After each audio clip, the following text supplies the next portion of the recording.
Hello बच्चों, अभी NEET का एग्ज़ाम बहुत करीब है और आई होप कि आपकी पढ़ाई अच्छी चल रही होगी। तो देखो बच्चों, कुछ हम लोग डिटेल डिस्कशन या कुछ बातें ऐसी करेंगे जो नीट के लिए आपको किस तरह से तैयारी करना है और अभी तक जो हम लोगों ने पढ़ा हुआ है उसको कैसे संभालना है, उसका कैसे रिवीजन करना है, इसके बारे में अब हम लोग देखेंगे।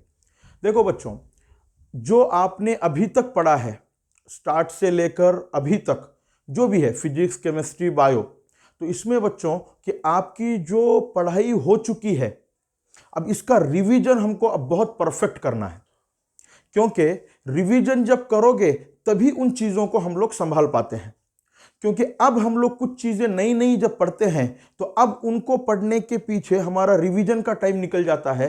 तो इससे बेहतर है कि जो हम लोगों ने पिछले में अच्छे से पढ़ा हुआ है उसी को हम लोग आगे संभालने की कोशिश करेंगे। उसके लिए क्या करना लगेगा आपको? तो आपको एक स्ट्रैटेजिक प्लान बनाना लगेगा। उसके लिए आपने फिजिक्स, केमिस्ट्री, बायो इन तीनों सब्जेक्ट के जो जो चैप्टर आपके हो चुके हैं और जिसमें आपको कॉन्फिडेंस है उन चैप्टर्स की लिस्ट बनाओ। एक अच्छे से लिस्ट बनाओ बच्चों, और उसमें यह करना है आपने कि आपका कौन सा चैप्टर है जो 100% हो चुका है, ऐसे कौन से चैप्टर हैं जो 75% हो चुके हैं, ऐसे कौन से चैप्टर हैं जो 50% हो चुके हैं।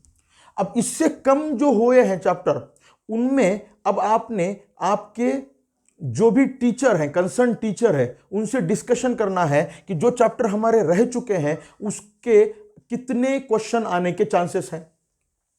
जब ये आपको पता चलेगा और अगर कोई चैप्टर का वेटेज ज्यादा है तो उसको आपने फिर से प्रिपेयर कर सकते हैं।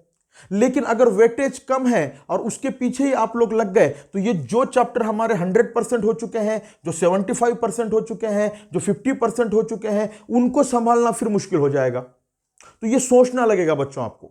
और स्पेसिफिकली अगर बायो की बात करेंगे तो इसमें अभी से आप लोग फैक्चुअल चीजों को अच्छे से याद करने की कोशिश करो। अभी से स्टार्ट कर दो पढ़ाई करना। अभी देखो बच्चों, एकदम रिलैक्स रहना है और रिलैक्स रह के पढ़ना है।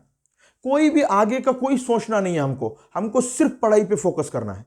और जो जो आप पढ़ते जाओगे तो वो चीजें आपके लिए आसान होती जाएंगी। देखो बच्चों को समझाते वक्त मैं ये भी बोलता हूं कि नीट का एग्जाम इतना आसान है बच्चों आपके लिए कि क्वेश्चन भी वहीं पे है और आंसर भी वहीं पे है। सिर्फ आपको उन 4 ऑप्शन में से ढूंढना है और अगर कोई चीज आपके नजरों के सामने से जाती है तो आसानी से हमको ये चीजें आसानी से पता चल जाएगी और आपको ये अंडरस्टैंड होना आसान हो जाएगा। ठीक है बच्चों, तो इसीलिए अब आपको एक स्पेसिफिक प्लान बनाकर स्मार्ट वर्क करना है, हार्ड वर्क नहीं बच्चों अभी, क्योंकि हार्ड वर्क अभी तक कर चुके हम लोग, अभी हमको स्मार्ट वर्क करना है।